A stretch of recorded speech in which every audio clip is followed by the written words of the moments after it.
Bonjour à tous et bienvenue chez Utopiste. Aujourd'hui, en ces temps sombres de confinement, vous vous ennuyez probablement et vous vous dites « Il faudrait que je trouve un truc à regarder comme une série par exemple ». Eh bien, je peux vous en conseiller une qui est pour moi la meilleure série qui a jamais existé et qui le restera probablement à jamais. Je veux parler de Doctor Who et dans la suite de cette vidéo, je vais vous donner cette raison de regarder cette série. Avant de vous expliquer pourquoi il faut absolument regarder cette série, vous devez avant tout savoir ce que c'est. On va donc passer au synopsis.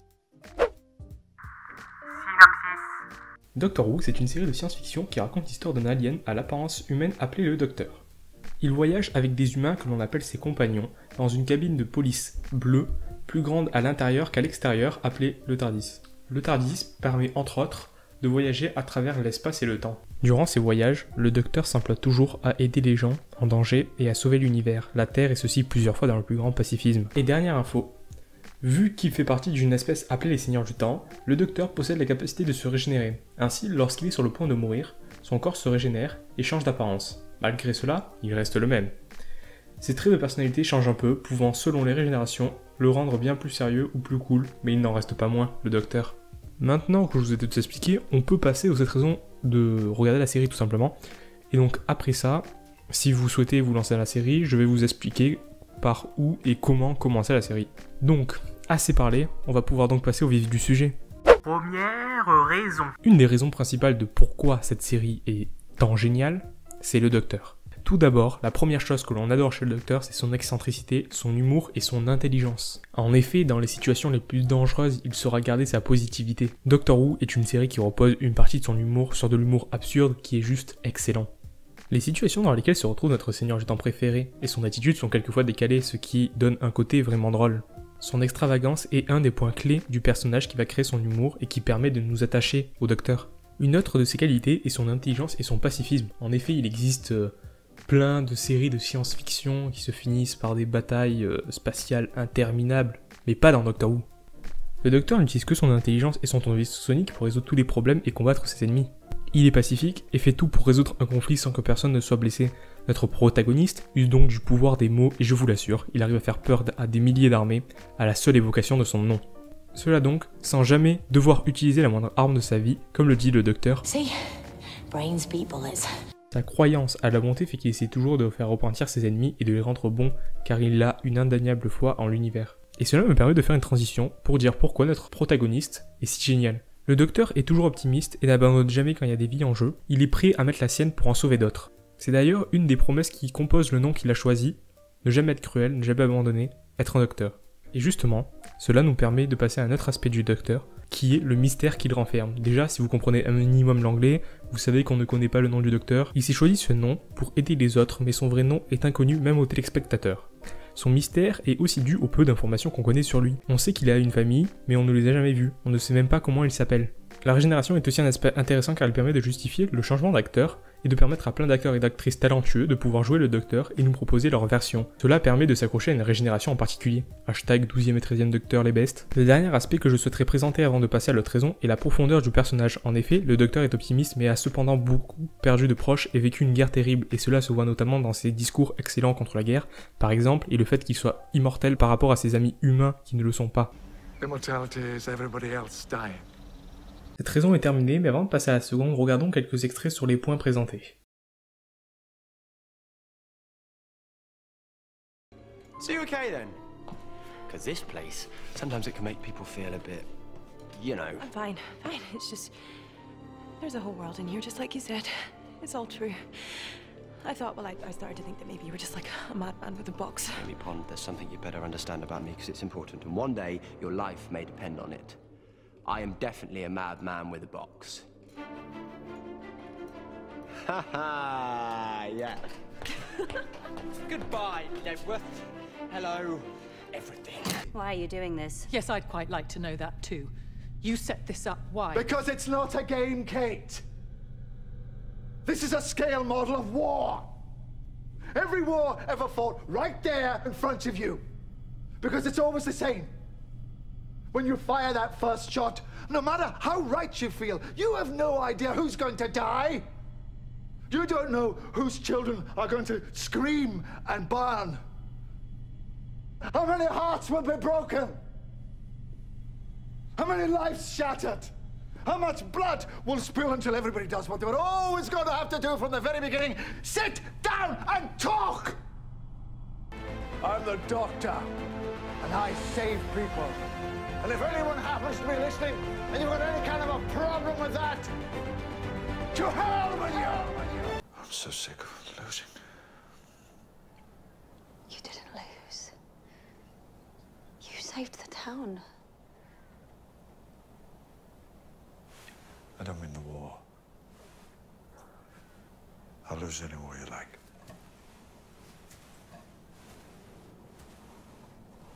Sick of losing people.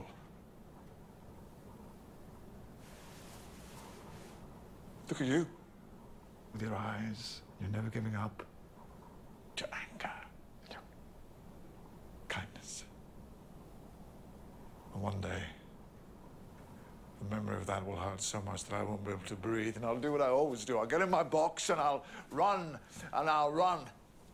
In case all the pain ever catches up, in every place I go, it will be there. Je pense que vous l'avez compris, le Docteur est une raison à lui seul de regarder Doctor Who. Mais passons à la seconde raison, les messages progressistes. Seconde raison. La seconde raison qui nous fait aimer Doctor Who sont les messages progressistes que nous transmettent cette série géniale. Grâce au voyage à travers l'espace et le temps, notre personnage principal et ses compagnons se retrouvent plusieurs fois dans une époque ou un endroit où le sexisme, le racisme ou encore l'homophobie existent. Cela permet de critiquer ces idées et de pouvoir répandre un message de tolérance envers tous. Dans sa dernière régénération, le Docteur s'est régénéré en femme et cela a permis de montrer que le célèbre Time Lord, qui est très connu en Angleterre, peut très bien être une femme. Ça a permis notamment lors de la saison 11 de critiquer le sexisme avec le fait que notre protagoniste avait beaucoup moins de critiques et de problèmes lorsqu'il était un homme que maintenant où elle est une femme. L'autre message politique que Doctor Who fait passer et dont j'ai parlé tout à l'heure est la gentillesse et le pacifisme. Notre personnage principal montre à chaque instant que cela est la chose la plus importante. Doctor Who montre aussi des dilemmes moraux que notre protagoniste devra faire face. Cela montre toujours que la compassion est toujours le plus important, notamment avec les 2 premiers épisodes de la saison 9 qui parlent de la réaction du Docteur face à la rencontre d'un enfant qui deviendra plus tard un dictateur sans pitié qui causera des millions de morts. Passons maintenant aux extraits. Savage is correct. It is your fault that Alfonso is dead. I tried to save him. You saved them from being shot. You said this evil fell from the heavens. Oh yes, it fell, like your lord, Lucifer. Honestly, if I was still a bloke, I could get on with the job and not have to waste time defending myself. So, you think Sutcliffe is an alien? Possibly. Because the creature is an alien. It certainly appears to be producing fuel suitable for interstellar travel. Either way, Bill, I need you to leave the talking to me. Why? Because you have a temper. Oh, okay, well, I lost it a tiny bit. You're about to meet a man, alien or otherwise, for whom human beings are raw material. Who grinds up children for profit. What we're here for is one thing, information. Get that with diplomacy and tact, charm, if necessary. Okay. I get it. Always remember, Bill, passion fights, but reason wins. Dr. Disco from the Fairford Club. Obviously, one aspires to membership, but to actually be considered for... Who let this creature in here? On your feet, girl! In the presence of your betters!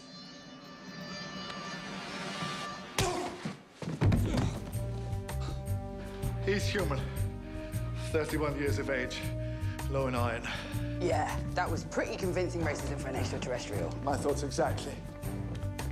Cette raison est maintenant terminée, on peut passer à la prochaine. Troisième raison. Alors la troisième raison, c'est les émotions que vous allez ressentir. Cette série est tout simplement un ascenseur émotionnel en permanence. Vous allez rire, pleurer, quand le Docteur va se régénérer, hashtag les discours de régénération, ou que ses compagnons vont partir, voir des situations épiques avec des retournements de situation où tout semble désespéré et perdu, mais ce n'est pas sans compter sur notre alien vagabond, trouvant toujours un moyen de retourner la situation. Il n'y a rien de plus satisfaisant que de voir notre héros se mettre à sauver tout le monde ou à prononcer des discours incroyables sur la musique parfaite de Murray Gold entre la saison 1 et 10 et celle de Seguna Kinola à partir de la saison 11. On ressent aussi beaucoup la solitude de ce dernier seigneur du temps encore en vie. Il est immortel, perdant au fur et à mesure ses amis humains qui eux ne peuvent pas vivre éternellement.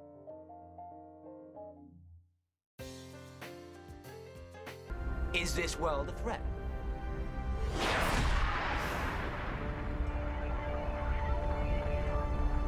No.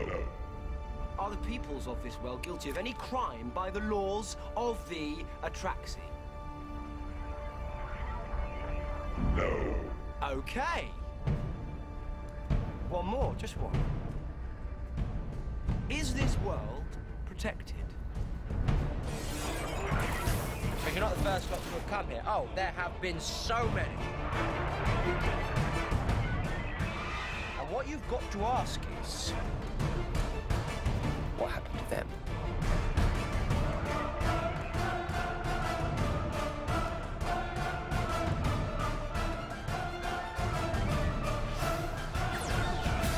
Hello. I'm the Doctor.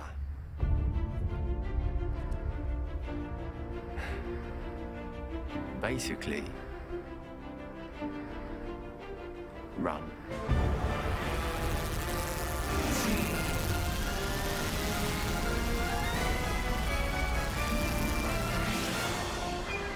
Maintenant qu'on a parlé des émotions, on va parler de ceux qui en sont la cause lors de régénération ou départ des compagnons. Je veux parler des antagonistes. Quatrième raison. Et oui, qu'est-ce que serait notre alien préféré s'il n'y aurait personne à sauver? Les ennemis dans Doctor Who sont une des raisons de regarder la série. Ils sont tous plus iconiques les uns que les autres, en citant par exemple les Daleks, connus nationalement en Grande-Bretagne, et célèbres ennemis du Docteur qui sont une métaphore du nazisme car ils veulent exterminer toutes les espèces qui ne sont pas comme eux. Il y a aussi les Cybermen qui veulent à tout prix améliorer tout le monde en supprimant les émotions et faisant devenir les humains des êtres vides de sens. C'est par exemple une métaphore du communisme. Les Cybermen sont améliorés pour faire partie d'un tout et tout donner à leur espèce. Comment parler des ennemis de notre Seigneur du Temps sans parler du Maître qui est son meilleur ami ennemi? Il fait franchement peur. Le Master, c'est l'anti-Doctor, c'est-à-dire un Seigneur du Temps totalement fou et qui est extrêmement cruel, malgré que le Docteur garde toujours espoir de le ramener du bon côté et de redevenir ami avec lui car il est le seul à être comme lui dans l'univers. L'originalité des monstres est une très bonne raison avec des concepts innovants comme les anges pleureurs, où on ne doit pas les quitter du regard pour ne pas se faire tuer, ou encore le silence des monstres qui, dès qu'on leur tourne le regard, nous fait oublier leur existence. Passons donc aux extraits. You are everything I despise.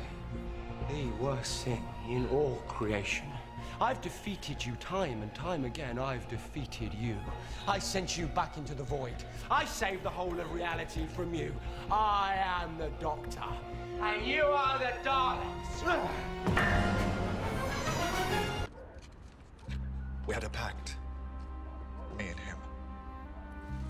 Every star in the universe. We were going to see them all.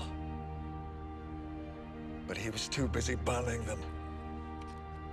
I don't think she ever saw anything. And you think that if she did, she'd change? I know she would. I know it. Nous pouvons à présent passer à la suite. Cinquième raison. Bon, une autre raison de regarder Doctor Who sont les compagnons. Ce sont les amis du Docteur, ils sont tout le temps humains et viennent principalement de notre époque, ce qui permet pour nous de nous identifier. On s'attache à eux, on s'y identifie. Ils ont tous leur propre personnalité et sont donc tous différents et créent différentes alchimies avec notre Seigneur du Temps. Les compagnons sont vraiment bien développés et ne servent juste pas à être ce qui permet aux téléspectateurs de s'identifier, donc préparez-vous à verser une larme à chaque fois qu'un d'eux part. Ils peuvent servir à expliquer au Docteur quand il va trop loin, ou permettre de résoudre des situations où notre protagoniste n'a pas réussi. Il aide à comprendre le monde et les gens car le Docteur étant quelquefois ignorant sur les émotions humaines. Ils aident aussi notre personnage principal quand il se remet en question car le Docteur se met perpétuellement en question pour savoir si ce qu'il fait est bien et ses amis sont là pour l'aider. Les compagnons nous donnent donc envie d'être à leur place et de pouvoir voyager dans le TARDIS. Bon bah go pour les extraits. Besides, what else could they be? They're not holograms. They're not flesh avatars. They're not autons. They're not digital copies bouncing around the nethosphere. No, these people are literally, actually dead. Wow. It's amazing. I've never actually met a proper ghost. Moran was our friend. The cards. Oh. Oh, right you are.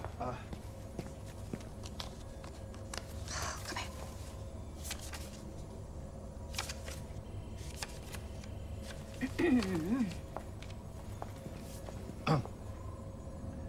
I'm very sorry for your loss.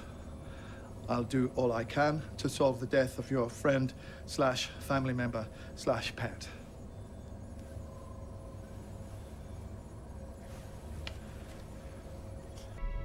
I don't know. I'm sorry? You asked me if you're a good man, and the answer is, I don't know. But I think you tried to be, and I think that's probably the point. 6e raison.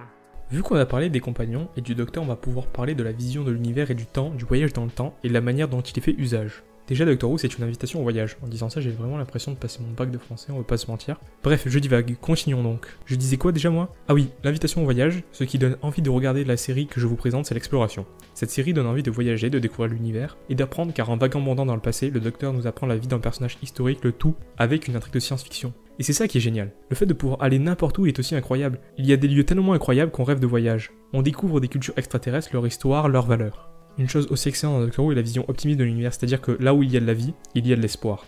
Les paradoxes temporels et la gestion du temps dans notre série anglaise ne sont pas similaires aux autres séries de science-fiction. Cela permet de créer des intrigues très intéressantes, ainsi que des développements de personnages intéressants, j'en dis pas plus car spoilers. Bon, mais comme d'hab, c'est parti pour les extraits. People don't understand time. It's not what you think it is. Then what is it? Complicated. Tell me. Very complicated. I'm clever and I'm listening, and don't patronize me because people have died and I'm not happy. Tell me. People assume that time is a strict progression of cause to effect, but actually, from a non-linear, non-subjective viewpoint, it's more like a big ball of wibbly-wobbly, timey-wimey stuff. None of us know for sure what's out there. That's why we keep looking. Keep your faith. Travel hopefully. The universe will surprise you. Constantly.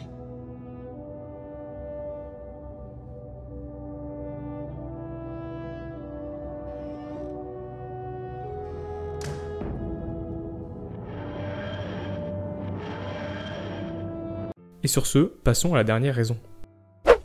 7e raison.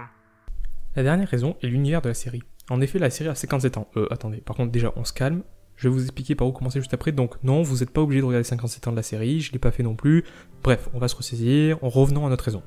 Donc, je disais que Doctor Who a un univers tellement riche avec 57 ans d'existence, ce qui fait que beaucoup d'éléments reviennent de personnages et tout cela crée une cohérence scénaristique. Notre protagoniste peut à n'importe quelle époque et n'importe quel endroit rencontrer quelqu'un qu'il connaît. Et le meilleur dans tout ça, c'est que malgré que Doctor Who a 57 ans, on continue à être surpris, vraiment surpris, c'est-à-dire découvrir de nouvelles choses qui changent tout depuis le début. Ceux qui ont vu dernièrement la saison 12, vous voyez de quoi je parlais par exemple. Et ça nous fait rappeler pourquoi on aime tant cette série tellement c'est génial. Par où commencer? Bon ben voilà, je vous ai dit les 7 raisons de pourquoi il faut regarder Doctor Who. Et bien maintenant, pour ceux qui sont intéressés après m'avoir assez écouté parler, je trouve, eh bien on va voir par où commencer. Donc, Doctor Qui, c'est une série créée par la BBC en 1963. Oui, c'est vieux, elle va avoir 57 ans cette année comme je vous l'ai dit, mais n'ayez crainte. En fait, ce dont je vous ai parlé durant cette raison concerne principalement le relancement de la série depuis 2005. Même si cela s'applique au classique, nom que l'on donne à l'ancienne série de Doctor Who qui commence en 1963, eh bien moi j'ai vu que le relancement de 2005 par exemple. La majorité des fans d'ailleurs n'ont vu que la série de 2005. Et donc là, vous allez me dire, ben cool alors maintenant que je sais qu'il faut que je commence avec la série de 2005, j'ai juste à commencer par la saison 1 de la version de 2005 et c'est bon, comme toute série normale. Ben je vous dirais que Doctor Who n'est pas une série normale. En vrai, vous pouvez commencer par la saison 1 et aller jusqu'à la saison 12, ce que j'ai fait, mais la saison 1 se fait vieille et les effets spéciaux sont pas au top. Donc ce que je vous conseille, c'est d'attaquer par un des points d'accroche. Les points d'accroche, c'est ce que j'appelle le moment de la série où on peut la commencer sans rien y connaître, car la série cherchait ce moment-là à obtenir de nouveaux téléspectateurs, donc c'est-à-dire que c'est une saison qui commence avec de nouveaux compagnons et docteurs. La série vous explique tout, donc il n'y en a que 3. Le premier c'est la saison 1 si vous me suivez un peu, mais en même temps si vous m'avez écouté, suivez un peu. Vous aurez compris que c'est pas le top pour commencer, donc moi ce que je vous propose c'est d'attaquer par l'un des 2 points d'approche que je vais vous proposer qui sont tout aussi bien. Il y a donc la saison 5 et la saison 11. Donc c'est au choix, c'est à vous de voir lequel entre les docteurs de la saison 5 ou de la saison 11 vous plaît le plus pour vous lancer dans l'aventure. Après que vous avez bien attaqué la série et que vous accrochez bien, vous pouvez bien évidemment regarder la saison 1 et sa suite, elle est très bien, mais pas géniale pour commencer. Conclusion. Et voilà, c'est fini, oui je vous le promets. Je vous ai donné 7 raisons de regarder Doctor Who, et pour ceux à qui ça a donné envie de voir la série, je vous ai expliqué par où commencer. J'espère donc que cela vous a plu, et je serai ravi de vous avoir fait découvrir Doctor Who, qui est ma série préférée. Merci de m'avoir écouté, et au revoir.